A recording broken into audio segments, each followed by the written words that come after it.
போட்டு தேவை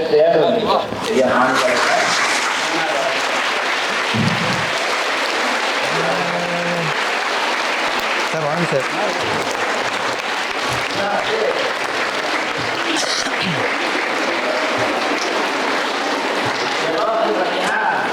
already group 4ல கோஆப்ரேட் ஒர்க் பண்ணுறாங்க.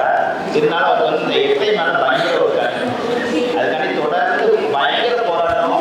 So state 90 mark 100 out of 90 91 தான்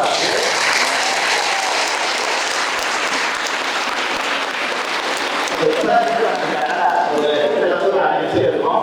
அப்படியே வந்தோடனே அமைச்சிருவாங்க அப்படின்னு சொல்லி கொண்டு வந்தாச்சு. சார் அவங்களுக்கு வந்து சிறப்பு செஞ்சுட்டு ஜபாவும்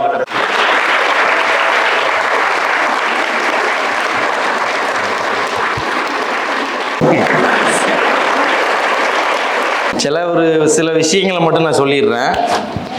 ஏதாவது நீங்கள் வந்து ஏதாவது ஒரு எக்ஸாமினேஷனுக்கு வந்து ஃபோக்கஸ் பண்ணுங்கள். பட் உங்களுக்குன்னு சில விஷயங்கள் மேலே இன்ட்ரெஸ்ட் இருக்கும், அப்படி தானே?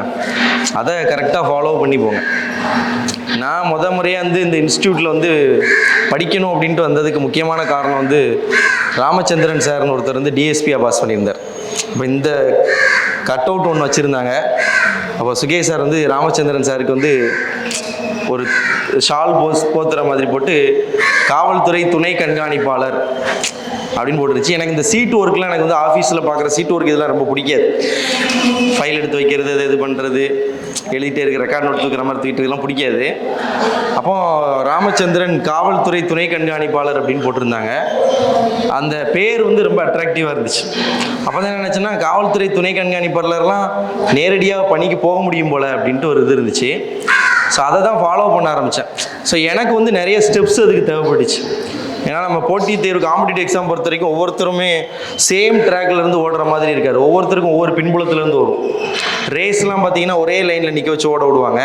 பட் காம்படிட்டிவ் எக்ஸாமினேஷனில் பொறுத்த வரைக்கும் நிறைய பேர் வேறு வேறு பேக்ரவுண்டில் வந்திருப்போம். அப்போது நமக்கு எல்லாருக்கும் சமமான நேரம் எடுக்குமான்னு கேட்டிங்கன்னா அப்படி எடுக்காது. கொஞ்சம் முன்ன பின்ன டைம் ஆகும். பட் வந்து சின்ன சின்ன படிகள் மூலமாக தான் நம்ம ஜம்ப் பண்ணி போகணும். அது மாதிரி சார் அடிக்கடி சொல்கிற ஒரு விஷயம் வந்து என்னென்னா, அதாவது சாமானியமான மக்கள் நம்மலாம் ரொம்ப ஒரு ஆவரேஜாக மிடில் கிளாஸில் இருக்கக்கூடிய பீப்புள். ஸோ நமக்கு வந்து கல்வி வந்து ஒரு பெரிய ஆயுதம். ஸோ அது வந்து நம்ம கையில் கிடச்சிருக்க ஒரு பெரிய ப்ளஸ் பாயிண்ட்டு. அதை வச்சு நம்ம என்ன பண்ணலாம்னா அதிகாரத்தை வந்து அடைய முடியும். நான் போன தடவை எக்ஸாமினேஷன் எழுதும்போது அப்போ இது எப்படின்னா 3 செக்மெண்ட் தான்.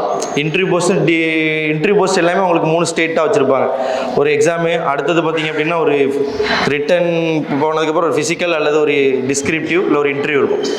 போன தடவை வந்து என்ன தப்பு பண்ணியிருந்தேன் அப்படின்னா, எது வந்து நமக்கு வீக்காக இருக்குது அப்படிங்கிறத கண்டுபிடிக்காமலே திரும்ப முயற்சி பண்ணிட்டே இருந்தது. ஆனால் அதுக்கப்புறமா வந்து வீக்கான ஏரியாவை ஃபுல்லும் கண்டுபிடிச்சி நம்ம வந்து பாலிஷ் பண்ணி வீக்கான இடத்துல ஸ்ட்ரென்த்து பண்ணிட்டோம் அப்படின்னாலே நம்ம என்ன பண்ணிடலாம், ஈஸியாக மேலே ஃப்ளோட் ஆகி மேலே வந்துடலாம். அதனால் உங்களுக்கும் ஒவ்வொருத்தருக்கும் தனிப்பட்ட லட்சியங்கள் நிறைய இருக்கும். அதுக்காக தான் வந்திருப்பீங்க, ஏதாவது ஒரு காரணத்துக்காக வந்திருப்பீங்க. அந்த காரணத்தை என்ன பண்ணிக்கோங்கன்னா அப்படி மனசில் அப்படி இருத்திக்கங்க. அதுக்கு நிறைய படிகள் தேவைப்படலாம். இப்போ இன்றைக்கி கூட பார்த்தீங்கன்னா உங்களுக்கு குரூப் 4 எக்ஸாமினேஷன் கால் ஃபார் பண்ணியிருக்காங்க. அங்கே போராடணும், முழு நேரத்துக்கு நம்ம இலக்கை நோக்கி போராடணும். பட் இருந்தாலும் அதுக்கு சின்ன படிக்கற்கள் இடையில நம்ம வச்சு ஸ்டெப்பாக வச்சு கூட மேலே போகலாம். அதனால் டெஸ்ட் பேட்சை கரெக்டாக ஃபாலோ பண்ணுங்கள், சரிங்களா? எனக்கு வந்து பெரிய ஒரு சப்போர்ட்டிவாக இருந்தது என்னென்னா, டெஸ்ட் என்னால் நேரடியாக போட முடியலனாலும் இந்த டெஸ்ட்டு கொஸ்டின் எடுக்கிறது, கரெக்ஷன் கொடுக்கறதுன்ட்டு அதோட பின்புலமாக இருக்கிற பேக்ரவுண்ட் ஒர்க் ஃபுல்லுமே நல்லா பண்ண ஆரம்பித்தேன். அப்போ சுற்றி பார்த்தீங்கன்னா கொஸ்டின், இந்த டெஸ்ட்டு இதுதான் கூட்டமே பார்த்தீங்கன்னா எதுக்கு அதிகமாக வந்திருக்கு உங்களுக்கே தெரியும். கிளாஸை விட டெஸ்ட்டுக்கு தான் அதிகமாக கூட்டம் வராங்க. ஸோ இதை கரெக்டாக ஃபாலோ பண்ணுங்கள். முதல்ல இருந்த மாதிரி அதே கூட்டத்தை கடைசி வரைக்கும் என்ன பண்ணுங்கள், மெயின்டைன் பண்ணுங்கள். தேங்க்யூ.